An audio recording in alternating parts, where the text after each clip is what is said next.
Welcome back to another episode of The Other Side of the Map. Today, we're talking about something that's a pretty big deal in Russian culture: alcohol. More specifically, vodka. 2 shots of vodka. But it's more than just drinking. In Russia, sharing a drink is a way of celebrating, showing respect, building friendships, and honestly, just surviving those long winters. And when Russians came to the United States, they brought those traditions with them. Now you'll see in Russian bars, family gatherings, and even in the way people do big heartfelt toasts before a drink. It's culture, it's connection, and yeah, sometimes it's just having a good time with friends. In this episode, we're gonna dig into why alcohol is such a big part of Russian tradition, how it made its way into American drinking culture, and what it looks like today, from homemade infused vodka to those no one drinks alone rules that every Russian family seems to have. So before we get into our drinks today, let's talk a little bit more about where this whole vodka thing actually started. Because Russia didn't just wake up one day and decide to be the vodka capital of the world.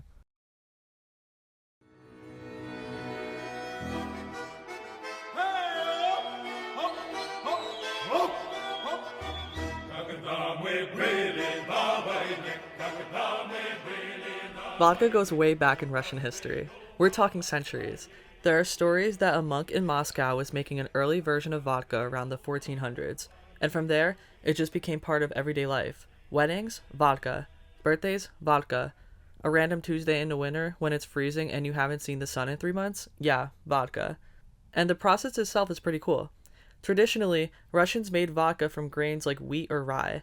You take the grain, mash it, ferment it, distill it, usually more than once, and then filter the heck out of it. Some distilleries use charcoal, some use crazy fancy filtration systems, but the idea is always the same: make it super clean and super smooth. That's why Russian vodka goes down like water, but you know, dangerous water.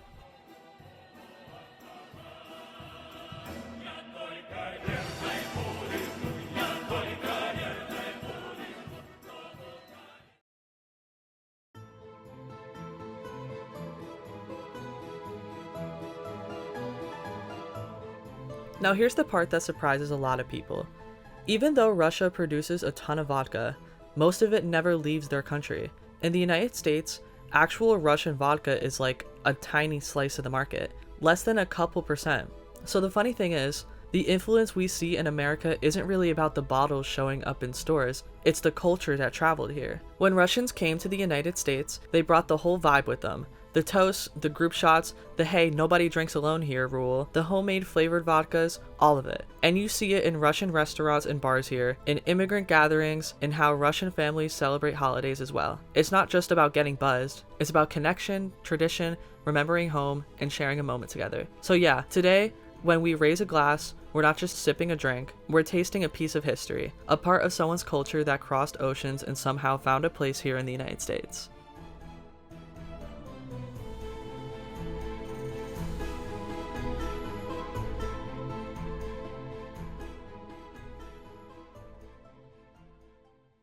I'm hanging out today with my Russian friend, Alice, and I'm super excited because she's going to be with me as we try different types of Russian vodka. We got some bottles right here, and we're going to try some together. But it's not just about drinking. Alice is going to share a little bit about what vodka really means to her back home, the traditions, the toasts, the family gatherings, and all those little rituals that make it more than just a drink. So Alice, before we take a sip, what's the right way to drink vodka in Russia? The right way would definitely be sitting around a table with people you love or your family after a dinner with hors d'oeuvres, which we call zakuski. And that ranges from different types of cheeses and meats. A really popular cut is called sala, and it's like the fat from a pork, and you can cut it in thin slices or thicker, depending on like honestly how chewy you want it to be. But typically taken in like shots, not really cocktails or anything. Just a shot followed by your choice of hors d'oeuvre. All right, so today, guys, we are going to be trying our first alcohol brand called Russian Standard. It's a vodka. Alice, do you know anything about like this brand, or like no? If you don't, it's okay. I think it originated from St. Petersburg, which it says on the bottle, and I've seen this bottle before all the time. St. Petersburg is where both of my parents went to college. Oh, fun. Okay. Are you ready? Yeah. We have a shot glasses right here. Cheers. We'll toast. Yay. Ooh. Okay. It made my mouth feel like weird. It's like cold. Am I tripping or like? Yeah, honestly, also it's like more acidic than I don't typically take shots of vodka. Honestly, like, I mean, oh, I guess that kind of goes against everything I was talking about. Okay. No, I mean you're honest, so it's okay. Okay. Yeah, I don't typically take shots of vodka, but like this is definitely more acidic than like what I remember vodka tasting like typically. I mean, yeah. That's But fair. I do feel like it was very cold. But honestly, the burn wasn't that bad. It was kind of smooth. I was low-key scared as hell to take that. I was like, oh my god, like I'm not gonna be able to handle it. That wasn't that bad. No, not at all. Okay. I didn't even need a chaser. So I have one more question for you before we, take our next shot. What's the most memorable toast that you've ever had?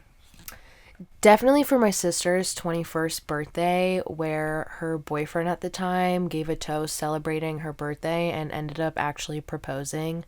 And yeah, the toast started off with like, a happy birthday, but then he ended up saying like, I got you a really special gift for your birthday, and he got on one knee and the gift was a ring for her, and he proposed. Wait, stop. That's so cute. Yeah, it was really fun. Oh my god, I would fold immediately. Yeah, and then they got divorced 8 years later because he became a drug addict. Oh. So our next shot, guys, is I know it's Stoli is like the nickname, but the full name is, you can pronounce it. You got that. Stoliknaya? Wait, say that again? Stoliknaya? Have you like heard of that one before? No, I've seen Russian Standard, and that bottle's been around my all of our family gatherings for a while. This one, not so much, honestly, but I'm excited to try it though. Yeah, I heard this one. It's like originated. Oh wait, it says on the bottle the original Stoli vodka. Yeah, I said Stoli. Yeah, Stoli's in like every bar now, but mostly flavored. They have like vanilla Stoli. I've worked a lot with it when I worked at a restaurant, but I didn't know it was even a Russian brand. That's so interesting. Yeah, I was literally looking at it in the store. There was a lot of different like flavors. I just got the original one because like, I don't know.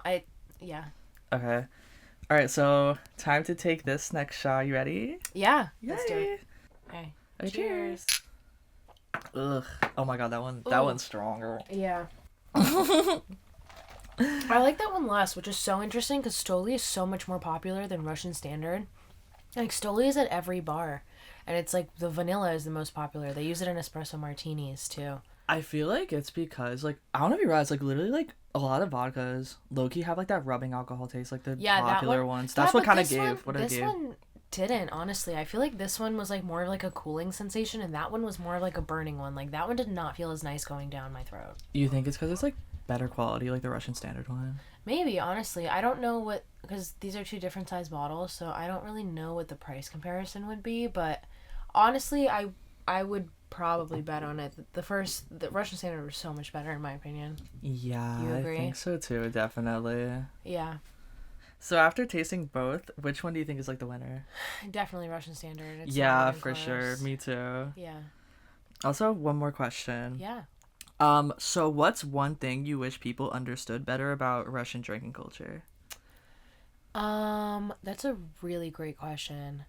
I feel as though it's portrayed a lot in movies in more of like a comical sense, like, oh, Russian alcoholics and, whatever Instagram reels that make fun of it. But I feel like it really brings people together, honestly, like the drinking culture in Eastern European countries kind of like bring families together. Everyone's always sitting around a table. It's typically, during a lunch hour or after dinner or with dinner, and it's kind of an opportunity to just talk to people a little bit longer and, enjoy something together.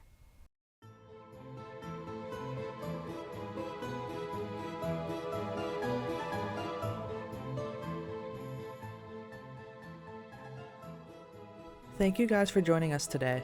I want to give a huge shout out to Alice for being a guest here today and to guide us through this experience. This episode was written and produced by me, Michael Abbatiello, with sound effects and music from freesounds.org. If you want to reach out, share your thoughts, or have any suggestions, contact me at abbati68@students.rowan.edu. And stick around for next week's episode.